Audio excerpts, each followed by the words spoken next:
Hello, welcome. This is going to be an unboxing of the launch edition Sega CD.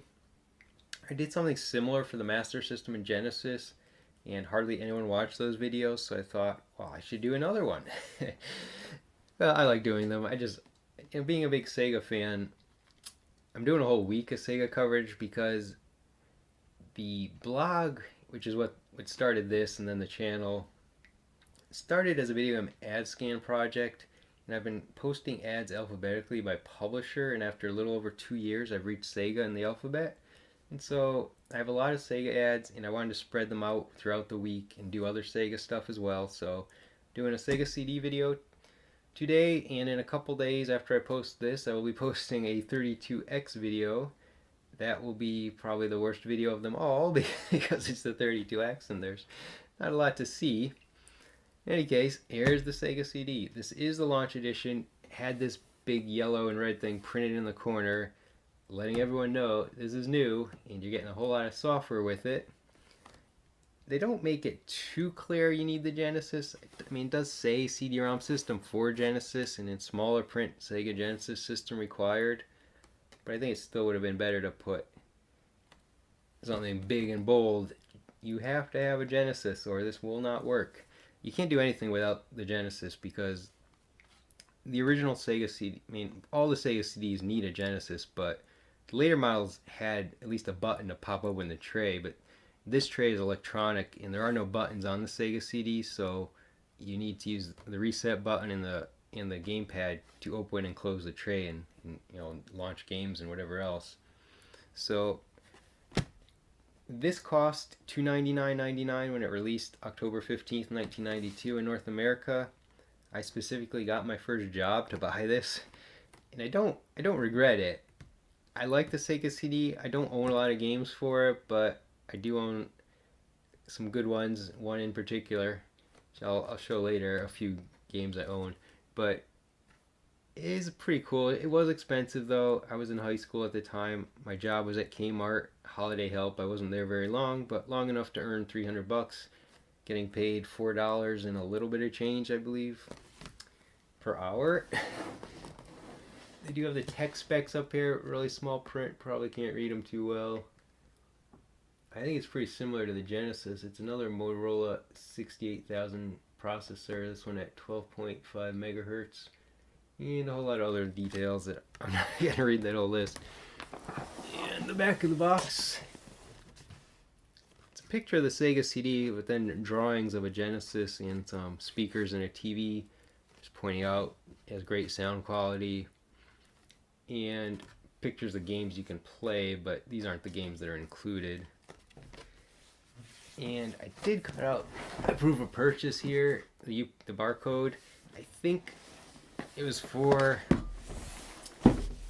send away for this, which is really junk for the most part, but they call it virtual VCR. This is designed by Digital Pictures, the same people that made Night Trap and a bunch of other full motion video games.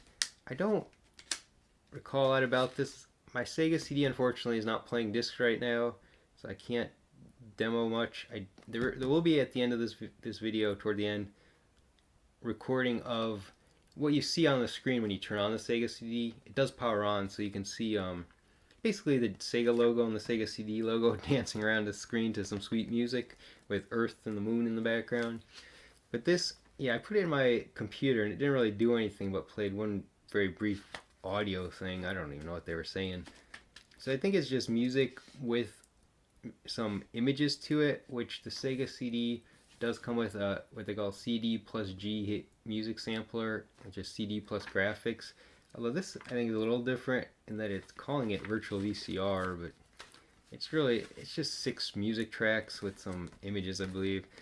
And there's 6, like I said, 6, but only 2 of these bands have I even heard of. I mean, I heard of them in the sense that I got this, but other than this, I don't know anything about Too Much Joy, T-Ride, The Bell Tower, or Extra Large. Then you also get Mr. Big and Dramarama, who I do know of. But yeah, it's something I think you have to mail away for. And I defaced my box for it. Alright.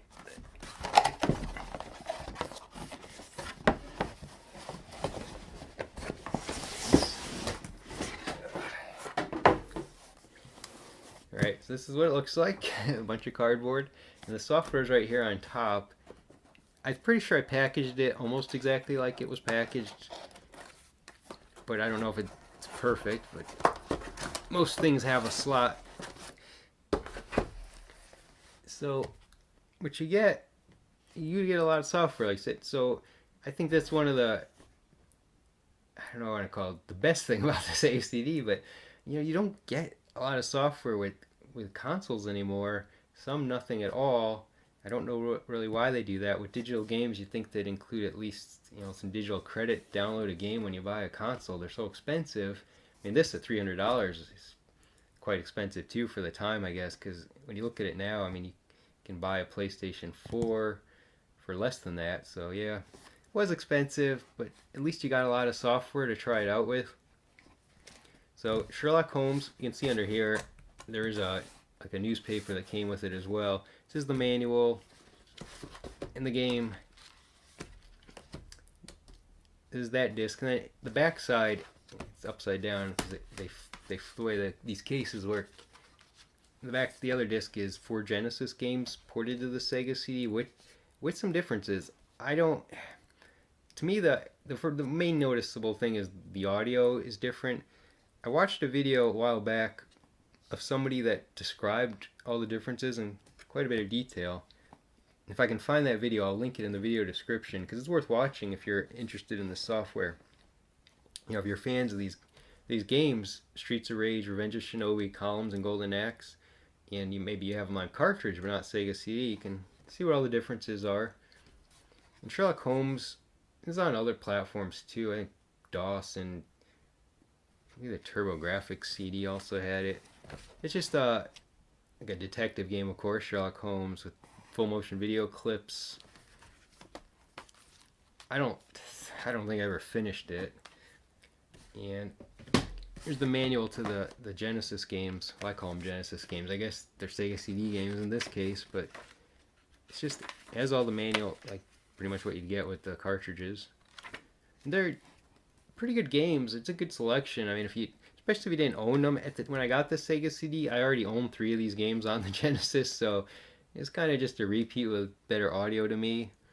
Revenge of Shinobi was the only one I didn't own, even though I did play it already. This actually led me to trading in Columns and Streets of Rage. The only time I ever traded in games, I still regret it, even though it's basically the same game on here. Golden Axe, I kept my cartridge just because it's one of my favorite games of all time. Sulfise, it would be this one. It's a side-scrolling shooter. It's called, I want to say Sol Dece on Genesis, published by Renovation, I believe. Renovation, Sega absorbed at one point. They acquired Renovation, which is probably why they then own this game, maybe. I don't know all the details, but I think it's just the same game. I don't know why they renamed it. It might even have another name in Japan, but it's just a side-scrolling shooter. I don't know if there's any images in here. Nope. It has some nice, in between the action, some nice, like anime-looking screens. So this is the music samples. This is just a regular audio CD. You get these. Again, like that other disc I showed, not the greatest selection of music. Yeah, there's another Dramarama. I think it's actually the same song that's on the other one, perhaps. Saigon Kick, The Escape Club, Yo-Yo, Wolfgang Press, They Might Be Giants. I know who they are. Chub Rock, Lush, Sister Double, Happiness, and Throwing Muses. I guess these maybe have been popular at the time. I wasn't really into music that much when I was a kid. It wasn't until my later teen years, I guess, when I started driving that I really got into music. I was too much into video games to care about buying music. And then rock paintings. These are the ones with images to go along with the audio. They just kind of move around the screen. Moving my hands there. It's just, I haven't watched them in so long, but I do kind of remember the Jimi Hendrix ones. This one has quite a mix of of, I guess, new and old. I don't know who all these are, like Information Society, Fleetwood Mac, as I said, Jimi Hendrix, Chris Isaac, and Little Feat. But it's nice to get a lot of stuff. I mean, like I said, today, sometimes you don't get anything at all. Most of the time you really don't. Unless you wait and buy a later bundle system. So, this is the newspaper to the Sherlock Holmes game. It's just, I think you sometimes have to look up things as you try to solve the case. This is a warning before you connect your Sega CD to clean the Genesis contacts. I will show you my I will hook the Genesis up into this so you can see what it looks like. Of course, the manual.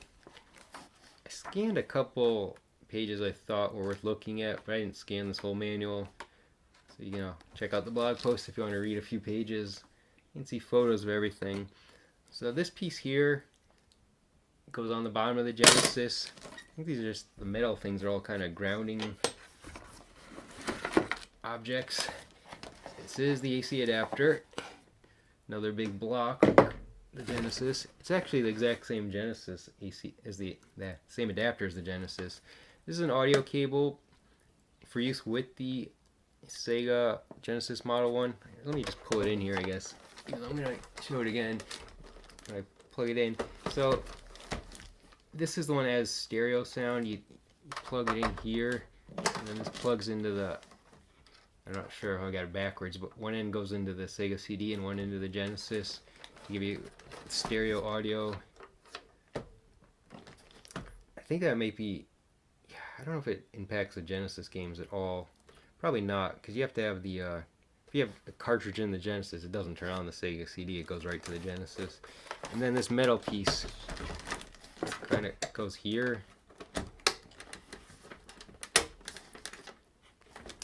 And there's also a metal piece that's going to go on there. I'll show you when I get to it. This is the contacts they're telling you to clean. This is what plugs into the Sega CD. You can clean them with an eraser. It's pretty simple. Alright, here's the Sega CD plastic bag. And then underneath, let's pull this out, there's a metal plate that goes to the Genesis in between that and the CD. Just take everything out of here, I guess.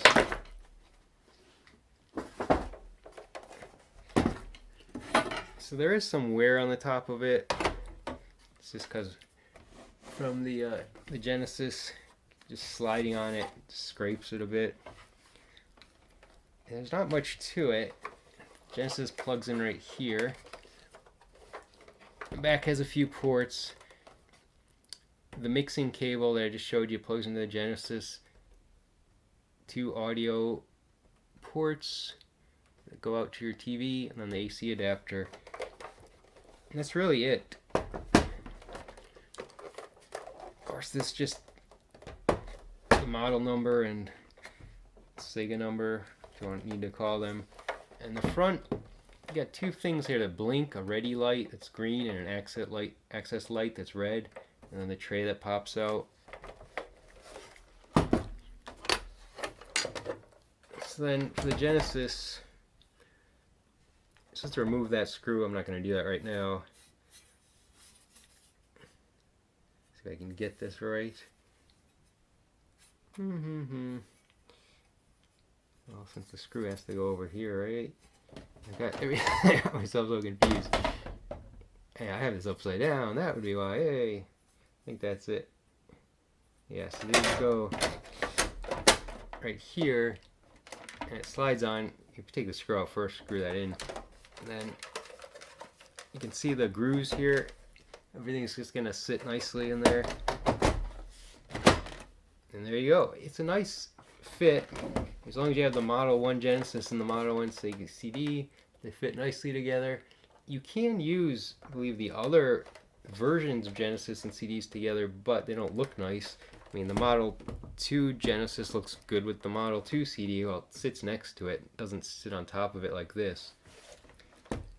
And that is the Sega CD. That's everything there is to it. Let me just show you a few of the games before I jump to the demo. A little dusty. I should have dusted that. I mean, I showed at least something in the Genesis video just to show the variety of packaging when Sega went to the stripes. This, of course, is Night Trap, the original cardboard box. Games first came in these cardboard boxes. They don't hold up well. Mine's in decent condition. A little wrinkle here. Yeah, sorry about the dust.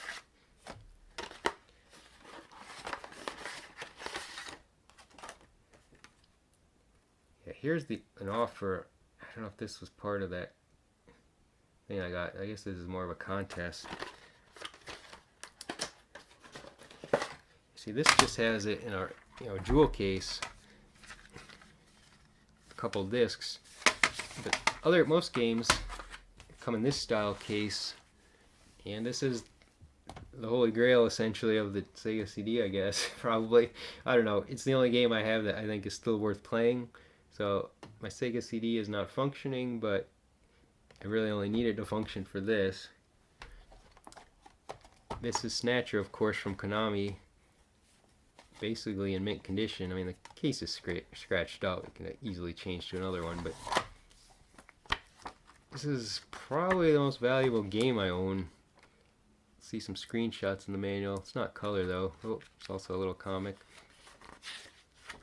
So this one is a pretty standard case, like I said.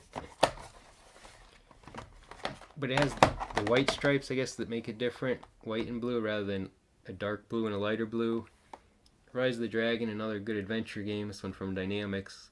But this one's also available on computers. What makes this Snatcher game unique is that in North America, it's only available on Sega CD, and because the Sega CD is kind of a niche thing, an add-on to the Genesis, and not a huge seller, this game, it's just not a lot of copies compared to other games. And then Lunar the Silver Star, a little different in that it's got the shiny and kind of puffy lettering. This game has since released in a lot of different formats, like I think it's on PSP, and I don't know, I can maybe a Nintendo handheld. I think it's on a bunch of systems. This is the only version I've ever played of it. I think this is the first one available in North America. So this is actually what I bought when I traded in my Genesis games, like Columns and Streets of Rage. I traded in a bunch of games just to get credit to buy, and this is what I bought with that credit at Funko Land. It's a great game, but like I said, it's available so many other places you can now play. You don't need the Sega CD version anymore, but that is that. So I'm going to end the video here, at least as far as me talking. If you want to watch what happens when you turn on a Sega CD, the logo's dancing around, that's coming up next. I don't know how long it is. I got to cut it down to whatever. I recorded the whole thing. It does a bunch of stuff, but it's just logos doing a variety of scaling, like zooming in and out, spinning around. So I'm going to include the whole thing. So if you want to watch that, that's next. So thanks for watching.